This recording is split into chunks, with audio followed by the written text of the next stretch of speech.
Right. Okay, let's start the Middleton Finance and Personnel Committee agenda. May 6th, 6 p.m. Bill, would you start with the roll call? Yes. Aniro? Here. Lorman? Here. Crow? Here. All present. Okay, fantastic. Approval of the minutes. Does anybody have any comments? I do. Alrighty. On page 3, there are 3 corrections. Resolution 2025-21 regarding the 2024 year-end general fund balances. That actually passed 3-0. Alder Jackson showed up during the discussion. And then he seconded 2025-22. Item number 3. It says moved by Lorman, seconded by Haniro, but actually Alder Jackson seconded that and he was present, so the vote was 3-0. Okay, I'll accept those revisions.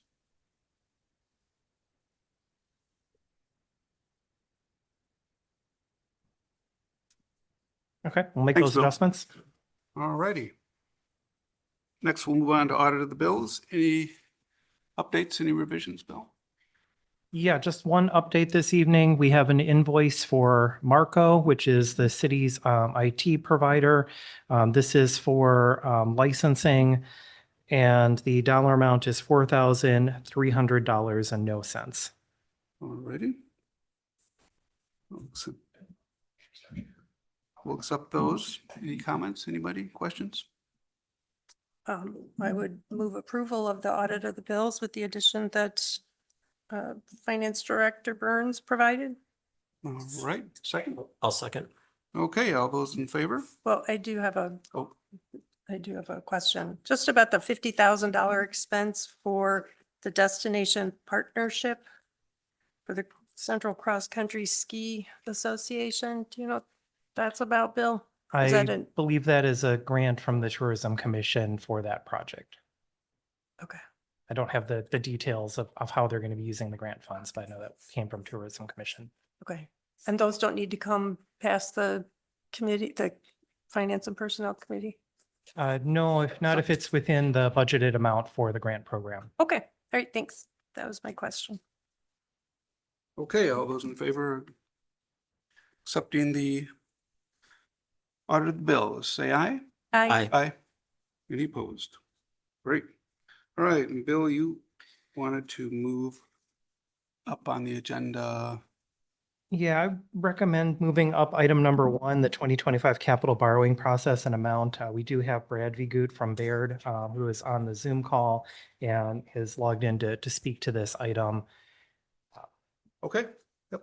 Okay. Everybody okay with that? Yes. All right. Great. Yeah, so just I can start this and then Brad can jump in.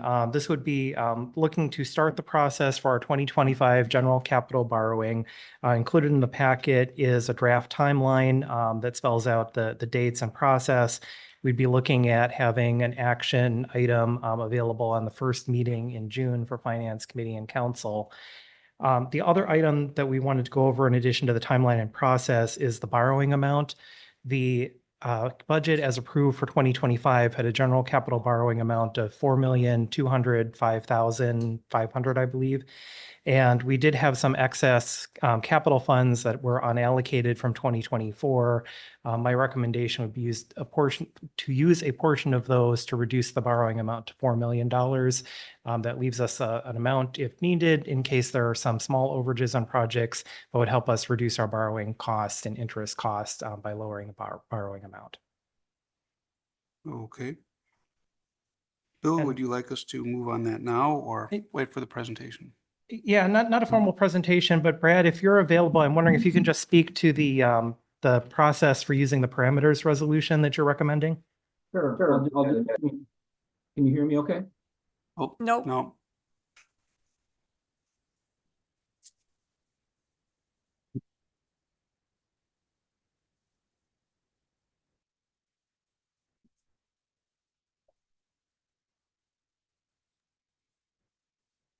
And now? We can hear you. It's a little quiet, but I if you can't hear you. Okay. Bill, did you say you could hear me? I can hear you, but you're quiet. Okay, I'll speak loudly. Um, so in terms of the timeline, there would be a formal presentation and resolution in front of this committee June 3rd. And that corresponds with the date that we're expecting the audited financials to be available for 2024. It's important we have those to provide to the investing public prior to issuing these notes. And then the council would hear a similar presentation and take action on the resolution if adopted by the committee. And that meeting would take place that same evening, June 3rd. It's penciled in. The parameters resolution is a procedure, a process that almost all the municipalities in the state that I work with have been using for quite a few years now. Middleton used for the first time last year with its debt issuance. And what the parameters resolution provides is authorization to proceed with the debt issuance as long as a narrow set of parameters is met. And those parameters include the maximum issue size and not to exceed borrowing amount. It includes a principal repayment schedule, which may be adjusted by a certain amount, maximum changes to those annual adjustments, not to exceed issuance cost, and then the authorized signer, which last year was Bill as finance director and treasurer. So as long we would outline the projection for what the debt service, the ultimate issuance would look like, but it wouldn't be awarded at a council meeting date. The award would take place sometime outside of a council meeting date based on market volume and the tone of the market and avoiding dates where maybe there's high volumes in the market. And the idea here is to really not be tied down to just one specific day a month or 2 days a month to issue the notes. It's intended to provide considerable flexibility to the city to issue your notes and secure low-cost financing. So like I said, I can answer questions, but formal resolution and presentation would follow at the June committee meeting.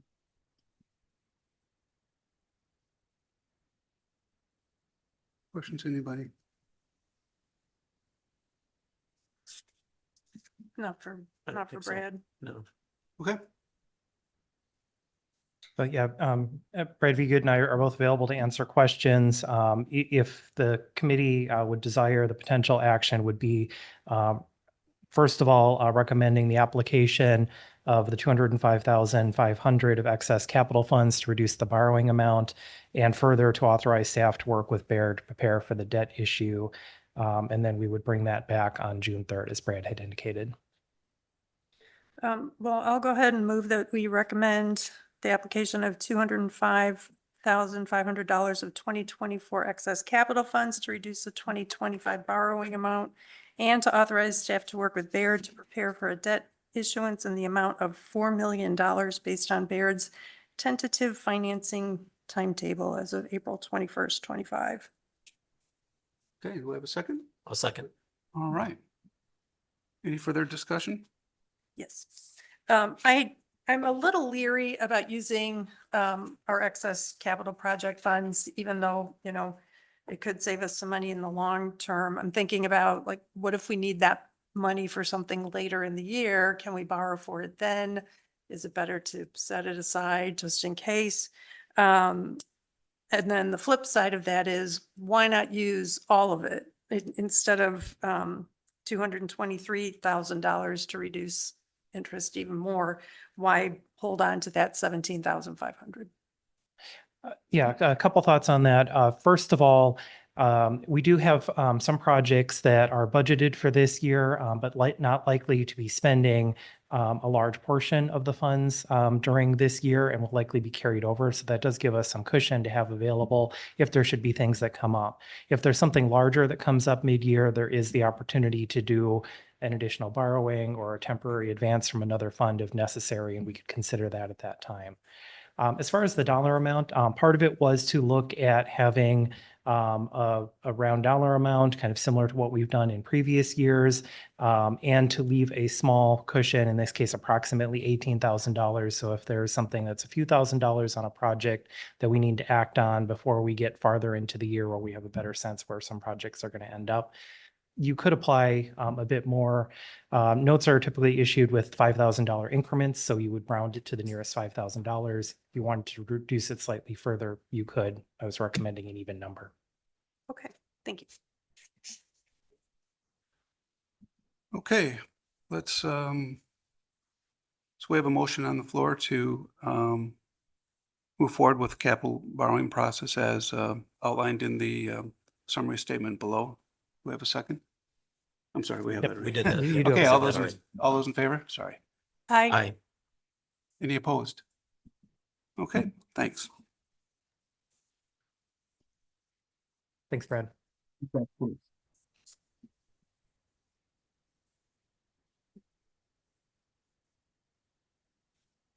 Back up to number 1, resolutions. Resolution 2025, amending the 2025 water bill utility budget for the 6300 University Avenue Water Main Replacement Project. This is Nairo. I move to recommend the council adopt resolution 2025-25. Second. Okay, all those in favor, say aye. Is there any Okay, discussion? any discussion? I don't have any. but- No. Okay, sorry about that. All those in favor? Aye. Aye. Aye. Any opposed? Okay, thanks. Oh, by the way, Matt, anything for your review on any of the items as we get through them? For your events. No, I looked at both of those. Okay, next item, agreements and contracts, city developer agreement for public improvements at 6300 University Avenue. I would like to make a motion. I wonder if someone can bring up I can read it. So I move to recommend the council approve the city developer agreement for public improvements at 6300 University Avenue, contingent upon the first 3 bullets that are showing on the screen regarding approval of the plan drawings and receipt of the stormwater management system maintenance agreement and receipt of the surety and fees. And that if the above items are not completed by August 1st, 2025, then the approval is void. Okay, do we have a second? I'll second. Okay, any discussion? And I didn't mention the satisfaction of the city attorney because you just said it was good. I did have a question on page 22 of our packet. Just about a dollar amount. It could be a rounding issue. I gotta find the packet. 21, 22. Okay, so in the description, it's the city construction observation. The cost is, maybe it's not rounded to the nearest $5 increment, but 477 is 1% of the construction costs, and 5 times that is not 2380. 2383 is 5% of the construction costs. So it's small. I just wanted to bring that up in case one of those numbers is not accurate.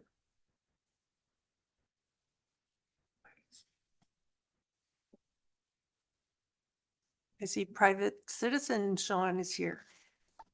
Yeah, unencumbered by employment right now. But thanks.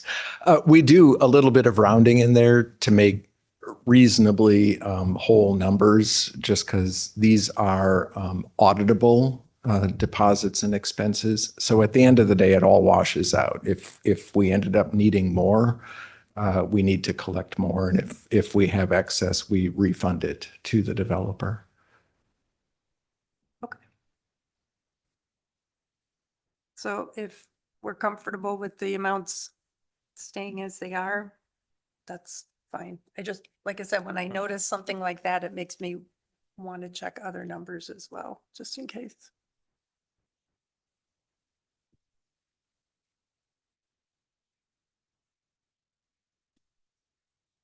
Any questions? Nope. Okay. Okay, all those in favor? State aye. Aye. Aye. Aye. Any opposed? Great. Let's have it. Item number 2.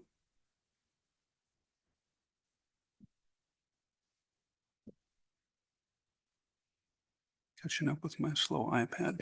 Okay. Task order with Strand Associates for engineering services for water main replacement at 6300 University Avenue. I move to recommend the council approve the task order in an amount not to exceed $29,900. We have a second? Second. All righty. Any discussion? Questions? Okay. All those in favor, say aye. Aye. Aye. Opposed? Great, thank you.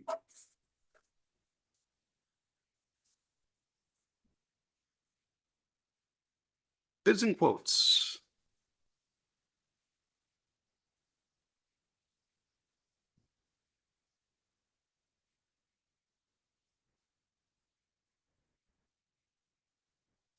Board of quote to, is it Plant and Warren? Good enough for ERP system selection consultant and services? And as I understand, we went with the higher vendor for reasons that this vendor probably is more qualified and would offer a little bit more depth in services. Bill, if you have any other comments or discussion?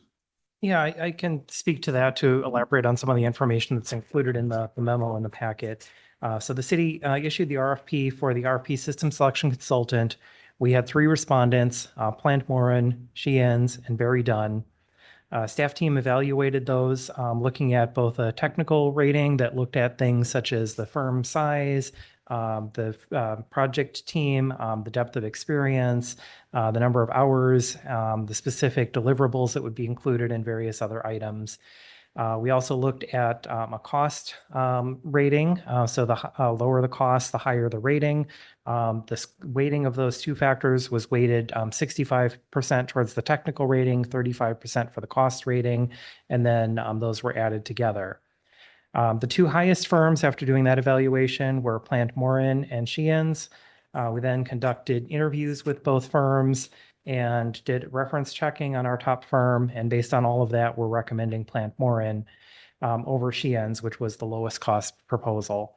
I think some of the factors that set Plant Moran aside, it's a larger firm. Their project team has additional experience. They have additional experience with Midwestern and specifically Wisconsin clients. And their proposal had a greater focus on needs assessment, helping us identify process improvement, and on implementation readiness, in addition to the drafting of the RFP and evaluation of RFPs for a vendor. And I think especially given our position with where we're at, limited staffing, and I think a lot of opportunities for process improvement, that we get a lot of value out of that extra cost with going with Plant Moran's proposal. Did you have a chance to, or did they reveal to you other customers and clients in Wisconsin, or is it private? No, that we did ask for references from all of the firms. In particular with Plant Moran, they had recently done a project with City of Wauwatosa, and we did speak with them. I've talked to their finance director, and they had a very positive review of the services they received. Do you know what their population is? Are they comparable to us? They are a bit larger. I don't know what it is exactly off the top of my head. Yeah. Okay.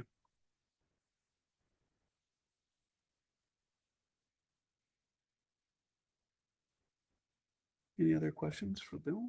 No, that was my main question, was why we were going with the higher ones. I move to recommend the council select Plant Moran as the city's ERP system selection consultant and authorize the city administrator to sign an engagement letter for a cost not to exceed $106,140 inclusive of the facilitation of vendor interviews and demonstrations consistent with the terms in the city's RFP document as modified by the Plant Moran proposal. Okay, do we have a second? I'll second. Okay, all those in favor say aye. Aye. Aye. Any opposed? Righty. Now jumping down to miscellaneous, item number 2, we have some public comments.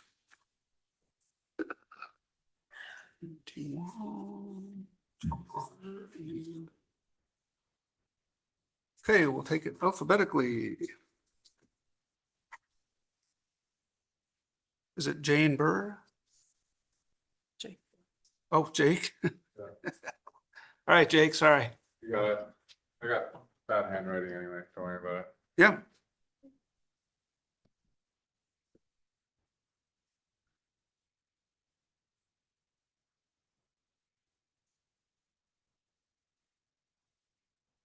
Yeah, so myself, Jake Buns, I work with Two All Enterprises. I'm on the development team. And then we have Terrence, obviously. And then Seth Nicholson, he's with the Bruce Company. So yeah, just here to talk about the TIF request that we put in for the Garden District or the Bruce Company redevelopment. So it was kind of twofold. The first TIF request was for the Olmsted, which is our first phase of redevelopment. It's a 5-story, 99-unit multifamily building. That was a standard, straightforward TIF request, like you guys have probably seen in the past. It was we're just requesting developer finance TIF for 90% of the increment, which means 10% of the increment would go back to the city. And then the second part of the TIF request was a request for upfront TIF to pay for the cost of the future public right-of-way, which is going to be called Garden District Drive. But that was a $4.7 million request. In working through this over time, the reason it's an upfront request is because phase 1, the Olmsted, can't bear the cost of a $4.7 million road by itself. On top of that, we can't go out and get a loan for a $4.7 million road that's not revenue producing. So our thought process was we'll ask for upfront TIF. We'll reserve, 10% of increment for all future multifamily buildings that we build to go towards paying for the paying down that upfront TIF loan. So that's kind of the overview of the TIF request. The construction of the road itself, the $4.7 million comes from a number of things. One, road prices have just increased. I think we started working on this development in 2019, and back then it was probably, a third or half the cost. Number two, a major cost that we've incurred is by installing underground stormwater rather than surface level stormwater, so ponds that you would see, above ground. A couple purposes to this is by putting the stormwater underground, it allows us to create a dense urban pedestrian focused neighborhood, which is what the Parmenter Street plan calls for. So, if we were to have ponds on the ground, above ground, it would take away from, maybe parkland, maybe private development land, maybe the density that we're looking for. Obviously, housing is in great need in Middleton. So by putting them underground, we're able to capture all that within the site.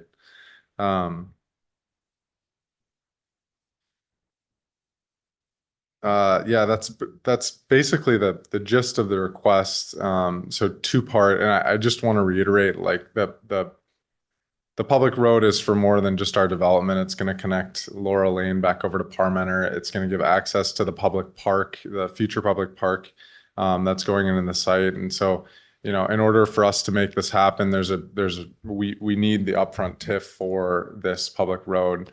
And we have a way to finance that. It's basically just a financing mechanism for us to be able to pay for it upfront and then have all the future buildings pay off that upfront TIF loan as we build them. So, Terrence? Thanks, Jay. Did you, did Mr. Nicholson want to go, or does Terrence want to speak? He's here to answer that. Oh, okay.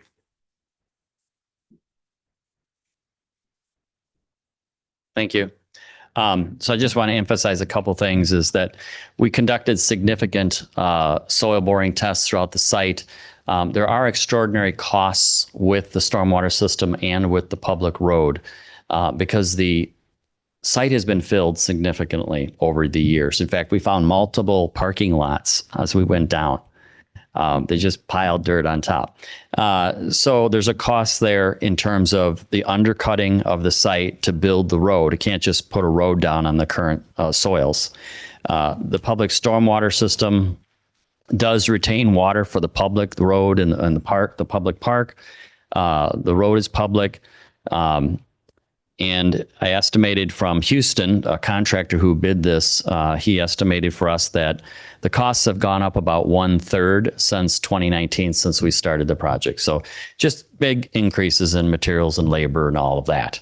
And I was going to suggest that that the TIF is really just a financing mechanism, right? It's using our property taxes.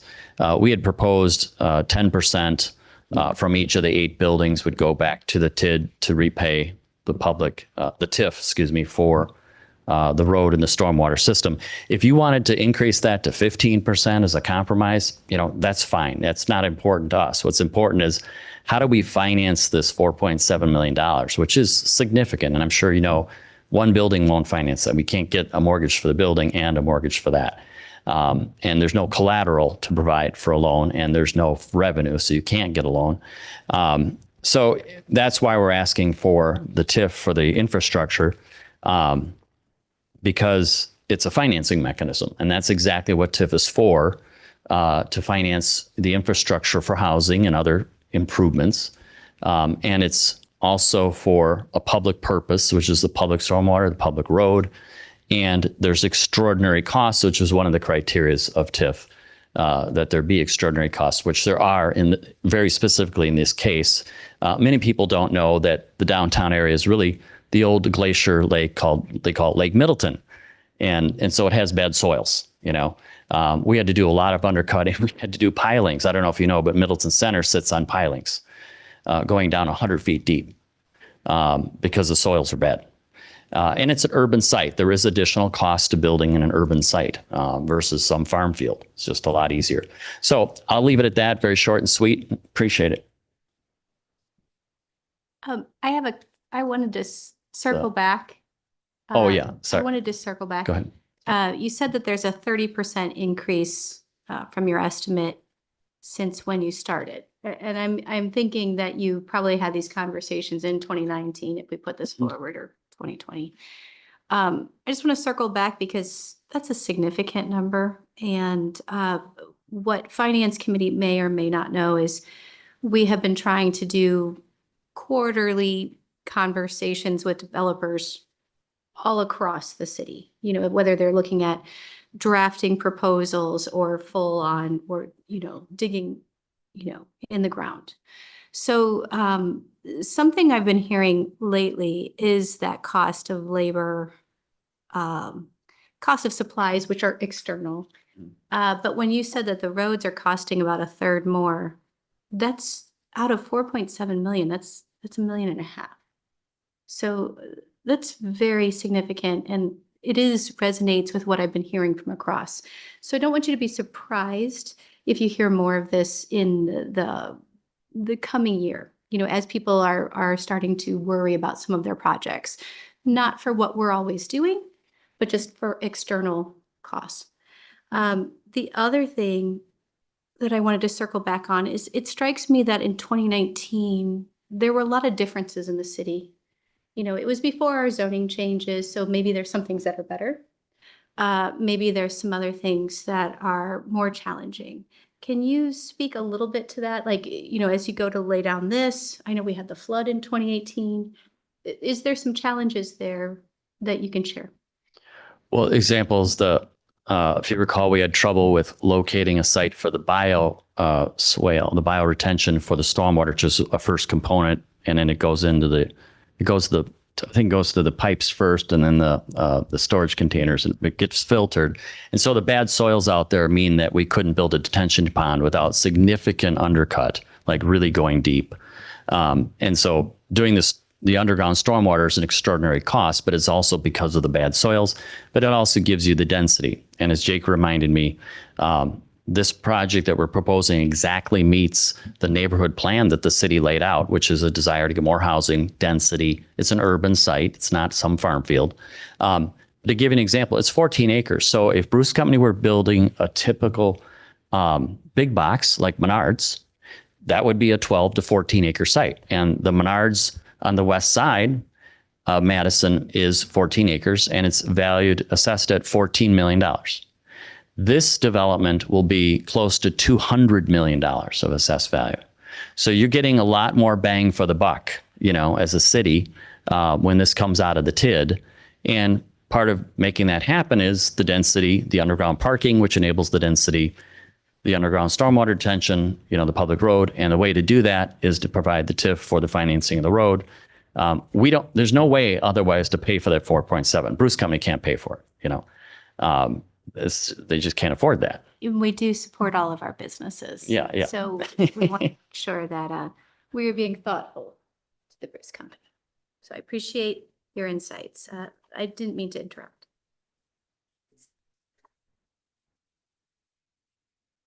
Any other comment? Bill, Yes. can you give us an overview from where you are? Yeah, so as the developer had indicated, this project has been discussed for quite some time. There have been various draft submittals and iterations. I think a couple of the items that have been discussed previously are, first of all, for the Olmsted apartment building, the TIF eligible costs. And as presented, the vast majority of costs identified for that project for the TIF request are for underground parking, which is not currently eligible under the city's policy, which does not include the first level of underground parking for a mixed use or for a multifamily building as a TIF eligible cost. The other issue that we've been discussing throughout this project is that whether it's city financed or developer financed, needs to be sufficient increment to pay for the cost for the infrastructure. And that includes the public road. But as noted, the majority of that cost for the 4.7 million is actually for the underground stormwater, a little over half for the stormwater, and then the cost for the road. And the city has indicated throughout this process, including when there was a draft application made in 2023, that generally the city does use developer financed TIF. It's very rare that the city has used upfront city financed TIF incentives. That would be a policy decision for the council if they wanted to consider doing upfront TIF assistance. But if the city were to consider that, there would need to be sufficient increment and guarantees to give the city comfort that the development will generate sufficient increment to pay the debt service. And just looking at some numbers, if the cost is 4.7 million and the city were providing upfront TIF incentives, if we went out and borrowed at today's interest rates, we'd be looking at a total debt service of about 6.5 million.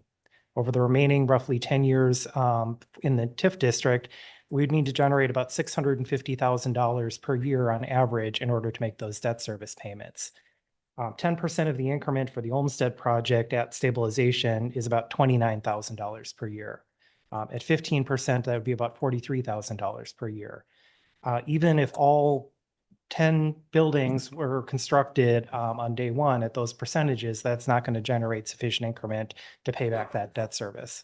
And that's part of why staff is not recommending city financed incentive because we do not have sufficient increment being proposed to pay that. There's not money within the TIF district to cash fund that. So the implications would be if there's not enough money to make those debt service payments, you're either having other future development within the TID supporting this cost, or ultimately it would fall back on the city taxpayers to make up any gap and shortfall within the TIF district. See, both your hands go up at the same time. Madam Mayor spoke. Can I, oh, thank you. Go ahead, Thank you. please. So Bill, what you're saying is that the value of this entire project, once built, if it were built right away, still would not be, Yeah, to clarify, For if us, only 10% or 10 or 15% of the increment were held back for the city, that would not be sufficient to generate, to pay the debt service on the proposed on the borrowing. proposal. Okay. And is it true, I'm quoting from Mr. Wall's email to my colleagues today, is it true that the city staff is recommending 0 TIF for the road and 1.5 for the building? The staff recommendation is to do developer finance TIF for the stormwater and the public infrastructure costs. So it'd be providing assistance, but developer financed assistance. And part of the rationale for that recommendation is also that the underground parking for the Olmsted would not be TIF eligible. So if we were just including the demolition and soil costs for the Olmsted, it would be a much smaller developer finance TIF amount. By including costs for the road and for the stormwater, we're recommending that 90% of the increment be applied to that.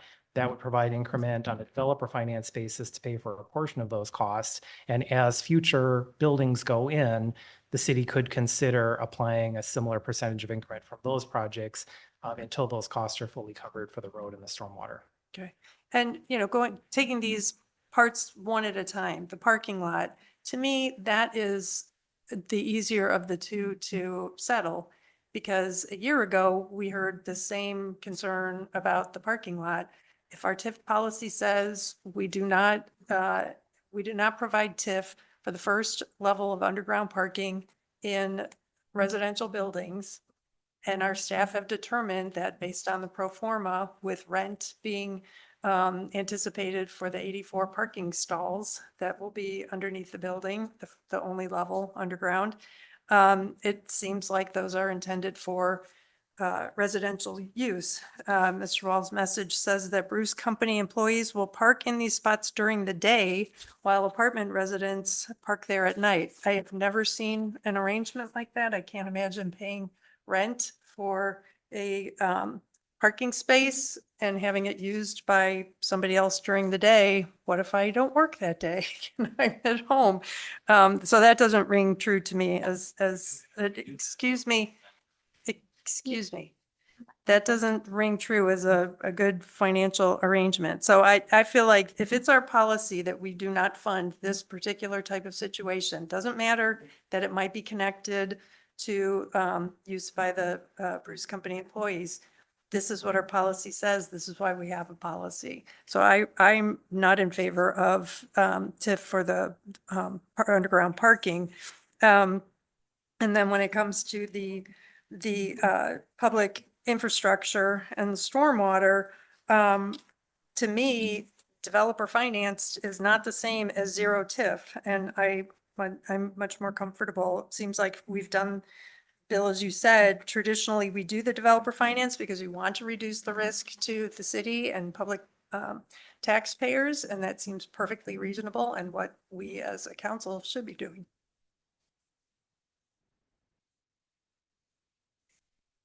Madam Mayor. Oh, did you want to speak? Go ahead, go ahead. I think that Alder Hanaira brings up a lot of very good points.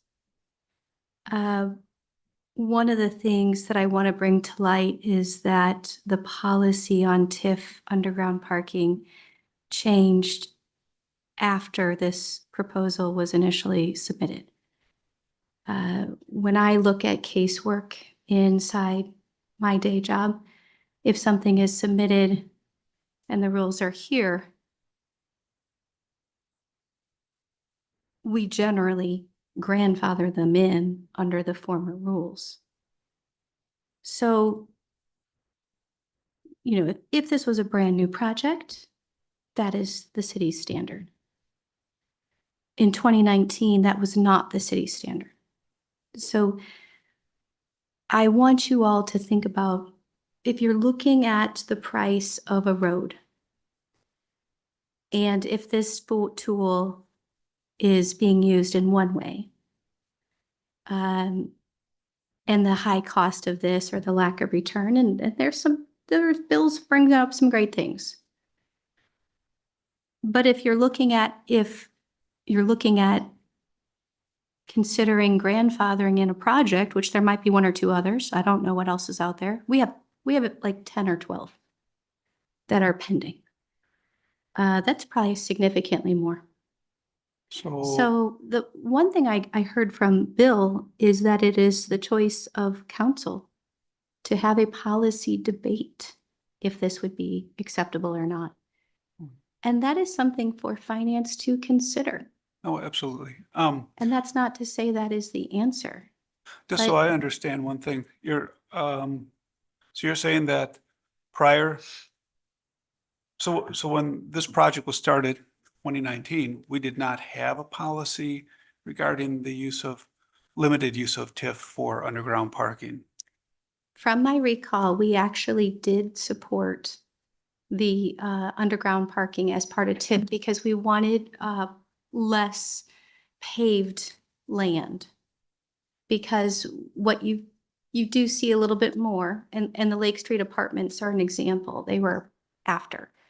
So they do have parking underneath, but they did a lot of paved to meet the parking specifications.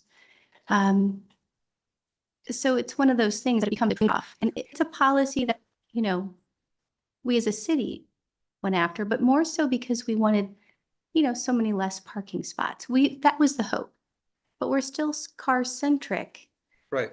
So I think that's also a piece of this larger discussion with developers is a lot of them paused their development when they tried to understand how they were supposed to hit parking volume, but yet they had to pay for it themselves. So it's a piece of the puzzle to carry forward. Yep. Probably for future discussions. So two things. One is, okay, we have 3 more items to get through. Secondly, I wanted to hear from Abby on this. And may I ask a specific couple of questions? So we hear it dates back to 2019, but I'm looking at the minutes from council's September 7th, 2021 meeting, which is when the rezoning was approved. So that's 2021. That would have been afterwards. We must have gotten some plans around this time. Abby, can you address? Because we dealt with the Bruce Company Park when I was in council, and I want to say my first year. That's my recall. So I was just trying to look that up as well. We created a plan commission file for the Bruce Company redevelopment project in, let's see, on February 10th of 2021. And I found the first time that it went before a committee for concept review was in early 2021. The TIF policy was approved on January 7th of 2020. And that is when, I know that there were years before that our practice was that we were not supporting TIF for one level of underground parking, but the actual policy was not approved until January 7th of 2020. And I do want to raise one thing that the finance committee members and also council may not be aware of, which is that we have had other developments bring forward requests to receive TIF assistance for underground parking, at least 2 that were in a TIF district since this policy was approved. And our staff guidance, based on what was approved by the council, is that that is not TIF eligible. They have not brought those forward for public review. So we have been consistent since at least January 7th of 2020, likely before then, that the city has not provided TIF support for the first level of underground parking in a strictly multifamily building. Thank you, Abby. That's pretty clear. And so there's the idea of grandfathering this in doesn't really apply because the first city action related to this development, even if they had been having discussions in 2019, first actual action we took was in 2021, a year after the TIF policy was, As far as I can tell, looking through our files during this meeting. thank you. I will tell you, Mark Sullivan talked about the parkland. And I don't remember what year Mark Sullivan left. It was 22. That would- yeah. Do you want to? Can I Well, say something? I'd like Randall to. Yeah, and I have a guess chance. and being new to a lot of this too, I guess question as to what I guess for the public improvements, the road and stuff, do developers typically pay for that? Or is that something that city does? I mean, how does that usually work in a new development where we need new roads? Yeah, if there is public infrastructure for things like stormwater management or a local road within a development, that's usually financed by the developer. It may be eligible for developer finance TIF. And for example, with the Bell Farm Phase 1 development, there is a portion of the TIF eligible cost contributing towards the extension of the Bellefontaine Boulevard for the Phase 1 commercial area. But that's being financed, developer financed, not an upfront city incentive. TIF has been used to fund major arterial streets such as Pleasant View Road or Parmenter Street, but not local roads within a development. Yeah, and I guess my concern is how do we keep this moving? Because I also understand that it's not easy for the developer or Bruce Company to come up with $4.5 million to do this. So I mean, I'm not sure that I have an answer for that on how to do it, but I'd hate to see this stall again.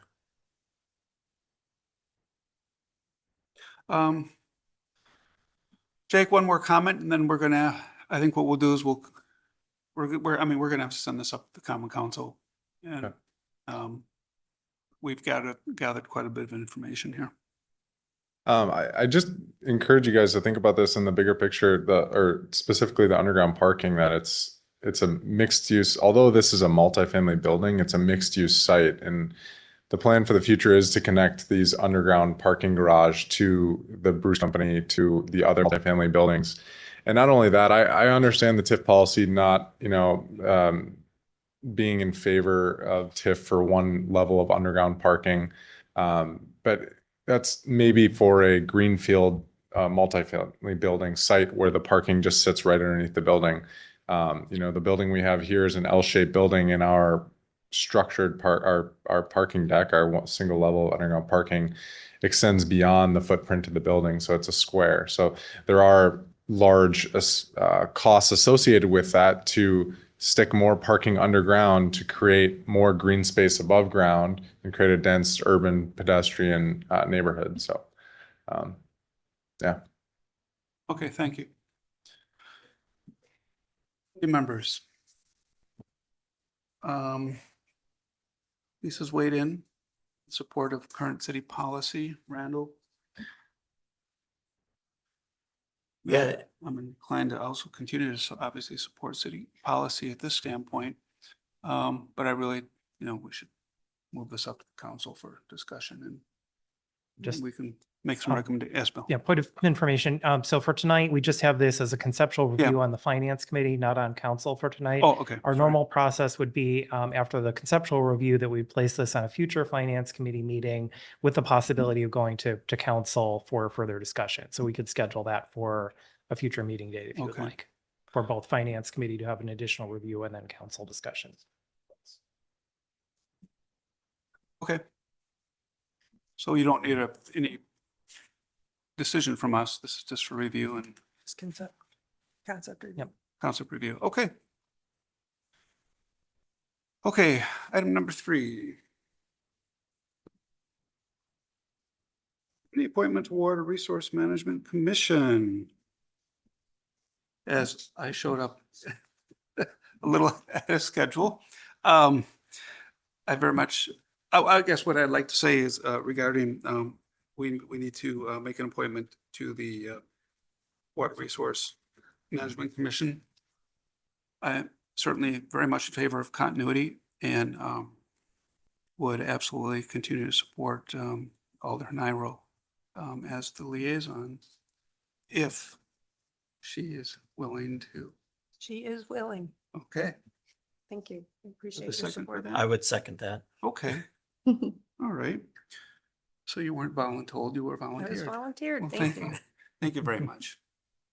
All those, Yeah, I was gonna say, do we need a motion? I guess that was a I motion. I was took the that as the motion in the second. yeah, okay, all those in favor of appointing Alder Haniro as the liaison from the Finance and Personnel Committee to the Water Resource Management Commission, state aye. Aye. Any opposed? Okay, thank you. And thank you. And Bill, hopefully can get through some quarterly investment reports. Yeah, I think there's one more item before that, which is the update on the water meeting reading equipment. Oh, I'm sorry. I got water mixed up with water appointment. Sorry. Yep. I'm backing up. And I believe, my understanding is that there is no action required on this item. The amounts for the water meter purchases are within the approved capital budget for water meter replacement for the water utility.